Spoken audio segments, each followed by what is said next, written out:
Seth Rollins' group may be getting even more members in the near future, so we'll see what's being said there. We'll also check out what's new with Goldberg, Liv Morgan, and more.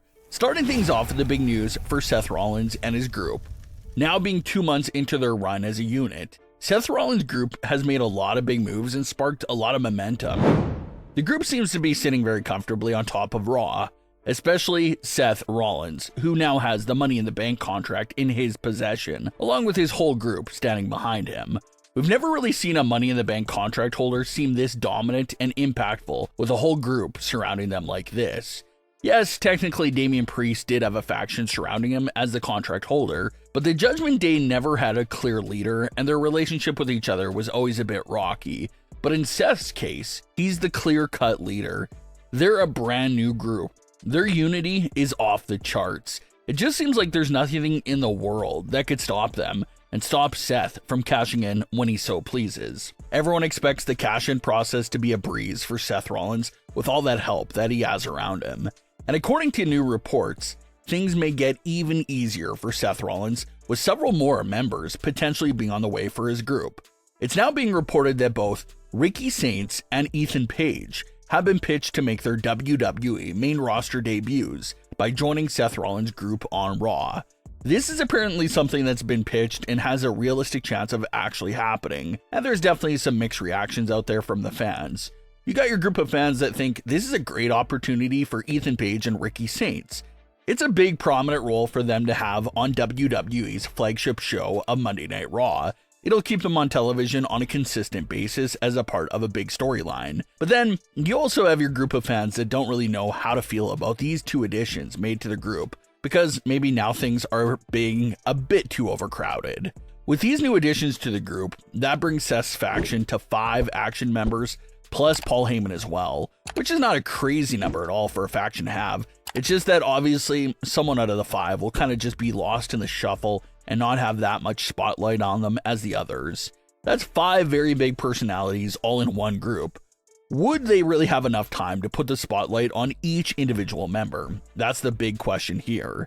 If they can make it work and make all of them shine equally, then that'll be great to see.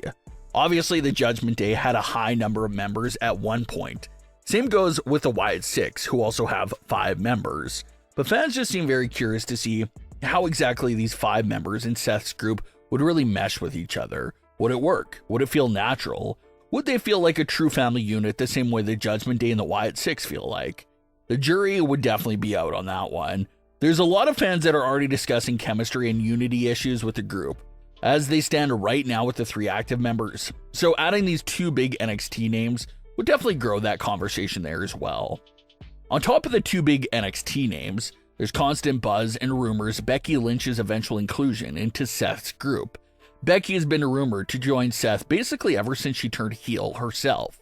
And now, with her recent big win of securing the Women's Intercontinental title and her constant references that she drops about Seth Rollins, fans are thinking that seeds could be planted for Becky to eventually come out to potentially make a big save for Seth Rollins and officially join the group. Becky with her Intercontinental title, Seth eventually with a World Heavyweight title, just a top heel couple that's untouchable since they have so much manpower around them. The other on-screen couple that could potentially go against this heel version of Becky and Seth would potentially have to be a babyface version of Liv Morgan and Dominik Mysterio. They're really like the only other active WWE couple that could give Becky and Seth a good run for their money.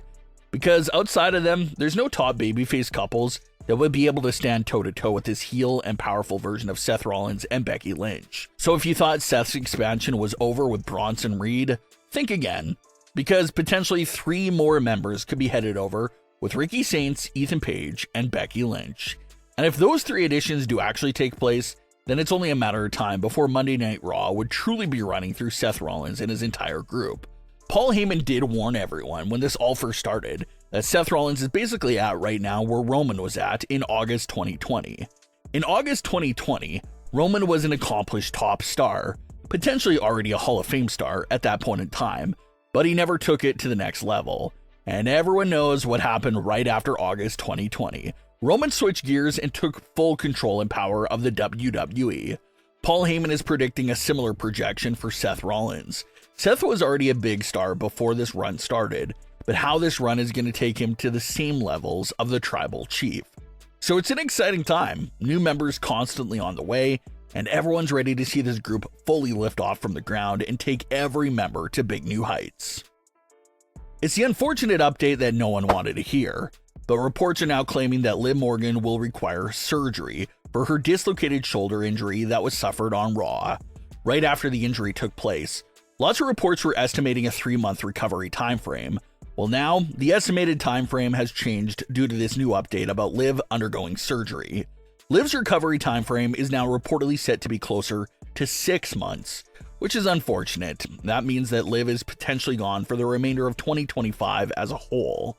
6 months from now puts Liv at a potential medical clearance in January. So as things stand right now, it looks like the nearest time to speculate about a Liv Morgan return would have to be Royal Rumble 2026. That's the recovery timeframe that she's at, and it's absolutely devastating. At first, everyone was hopeful that maybe they can extend the Judgment Day story and buy some time for Liv to return in a few months. But now with her being out of action until potentially 2026, that piece of information now changes everything. The entire direction of the Judgment Day storyline will now have to be changed in a big way compared to whatever original conclusion and direction they had set up before. You basically have to toss it all out, all those plans, with Liv Morgan no longer being in the picture. So you can expect the Judgment Day story to start teetering in a slightly new direction with Liv now being gone. Maybe a Dominik babyface turn would still be possible though. Maybe Dominik turns down Roxanne's advances towards him. Maybe he wants to stay loyal to Liv and gets kicked out of the Judgment Day in between all those events. Maybe that makes Dominik an absolutely honorable character if he stands up for Liv in her absence and stays loyal to her. So technically the direction in theory can still be alive here, even with Liv's on-screen absence, but expect a big change of direction for the Judgment Day story either way. Goldberg is at the center of discussion this week with his big return to the ring for the first time in over 3 years. Goldberg has said several times that he wasn't a fan of his match with Roman Reigns because he was still recovering from being sick and wasn't able to train that much and give it his all heading into the match. So now, with his match with Gunther in July, Goldberg hopes to fix some of those things from the 2022 match that he wasn't happy with. But another thing that fans are discussing is if Saturday night's main event will be Goldberg's last match or not. Goldberg's new shirt mentions this being his last ride. And well, last ride could certainly allude to a handful of matches rather than just one. That also has fans intrigued. So fans are wondering if the big twist for Goldberg's return is that he ends up doing 2 or 3 matches for his last ride, rather than literally just one match. That's a conversation that's buzzing right now, and we'll have to wait until July to get more clarity on that. But what are your thoughts on today's stories? Leave your comments below. Don't forget to subscribe with all notifications on, and leave a like if you enjoyed. Thanks for watching, guys.